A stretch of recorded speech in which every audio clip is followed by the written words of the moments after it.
Russia continues its war in Ukraine, and its armed forces have concentrated over 400,000 soldiers on the territory of this country. According to the Meduza website, which is independent of the Kremlin, the Russian Ministry of Defense has started recruiting women for war as snipers and drone operators. The private military company, Redut, controlled by the Russian Ministry of Defense, announced the recruitment of women for combat specializations in the Boers Volunteer Battalion, which was to be sent to the war in Ukraine.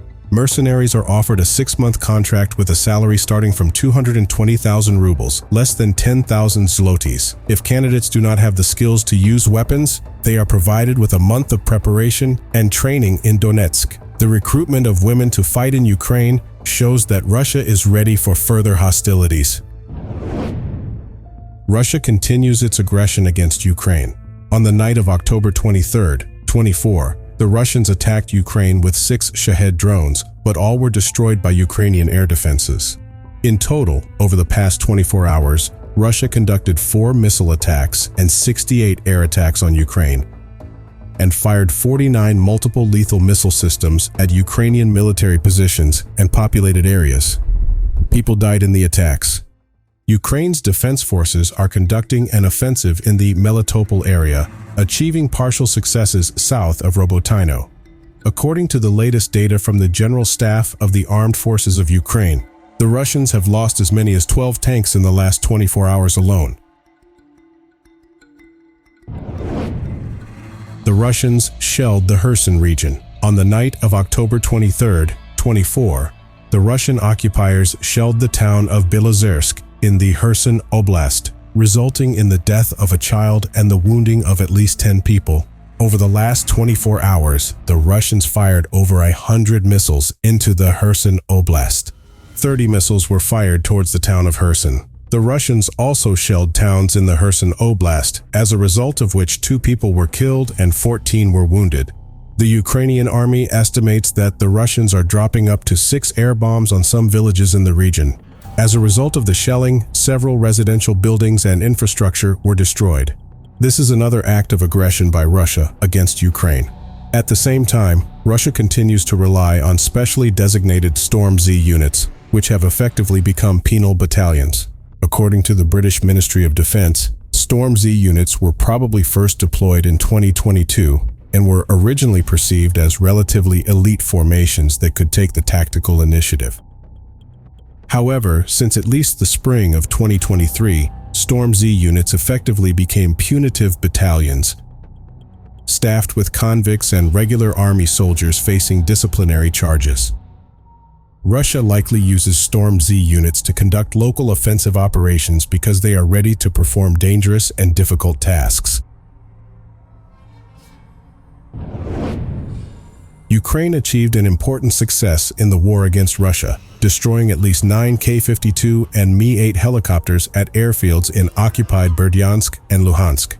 As reported by the independent Russian telegram channel Mozem Obyasnit, it was the single worst defeat of Russian aviation since World War II. The attack was carried out by the Ukrainian army using ATACMS missiles. According to the estimates of the authors of the Oryx blog, documenting the Kremlin's losses in the war with Ukraine, in addition to the destroyed helicopters, another 8 K-52 and 7 Mi-8 were damaged.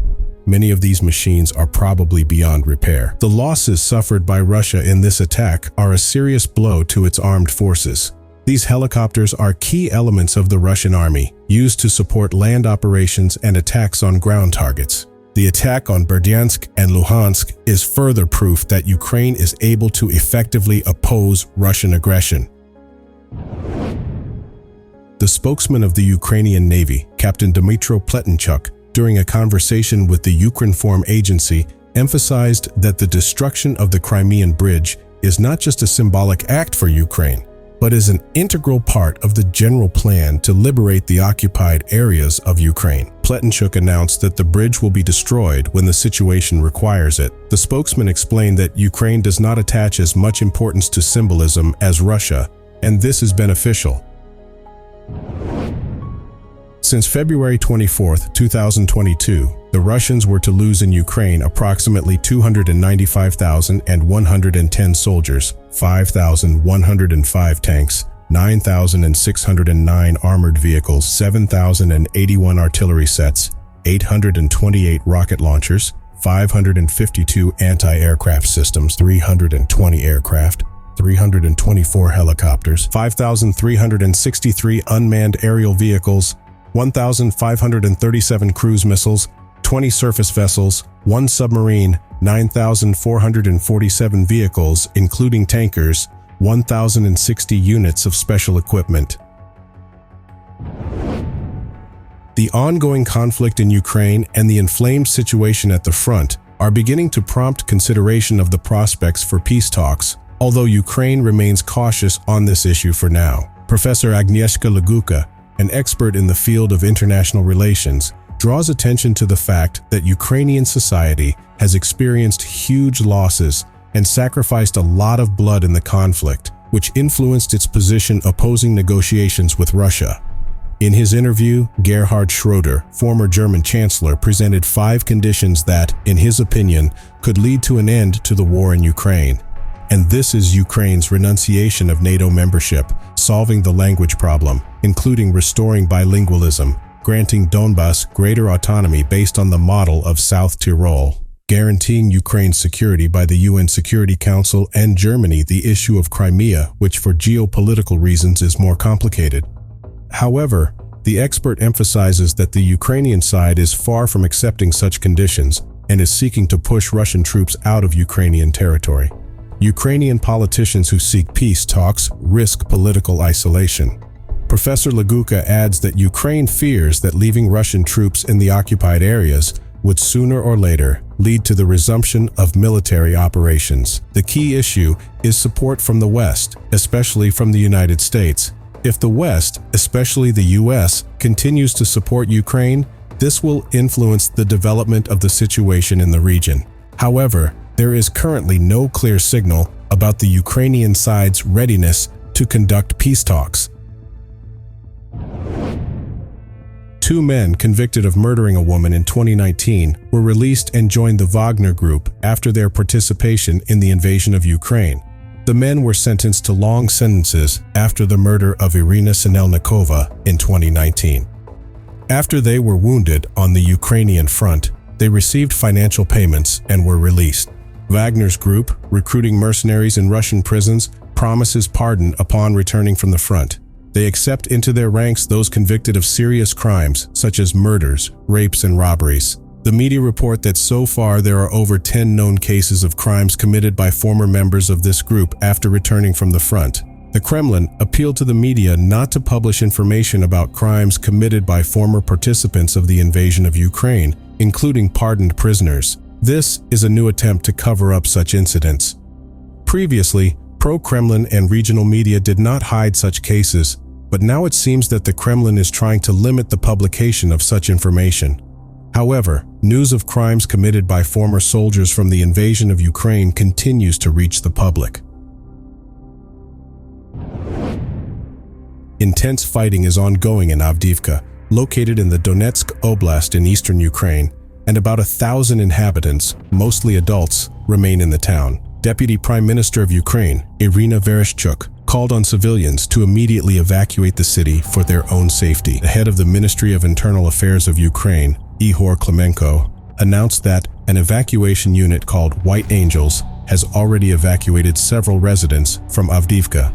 He noted that due to the escalating situation, more and more people are trying to leave Avdiivka and the surrounding villages. The current situation is extremely dangerous as Russian missiles regularly destroy buildings, endangering the lives of civilians who remain under the rubble. The fighting in Avdiivka is currently one of the most intense in the eastern areas of Ukraine, which are exposed to attacks from the aggressor Russian forces.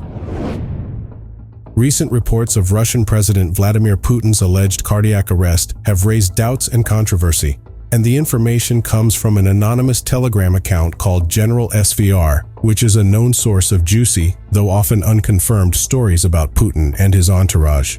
According to these accounts, on Sunday evening, Putin was found lying on the floor in a state convulsively arched due to a heart attack. However, a Kremlin spokesman denied these reports and called them a hoax.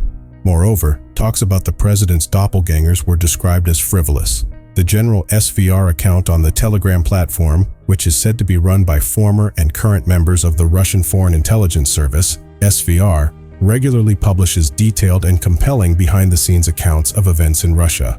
However, the sources of this information remain anonymous for security reasons. It is worth emphasizing that the Kremlin itself is not a reliable source of information, and the media treat its official announcements with skepticism.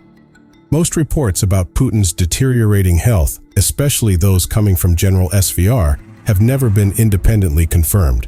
This would require incredible actions by the Kremlin to conceal the existence of a Putin lookalike. Russian media experts and a New York Times reporter note that General SVR's source uses fabricated sources and is not considered reliable. However, there are credible reports and anecdotes suggesting that Putin may have been or is being treated for a chronic illness, which is not unusual for a 71-year-old person.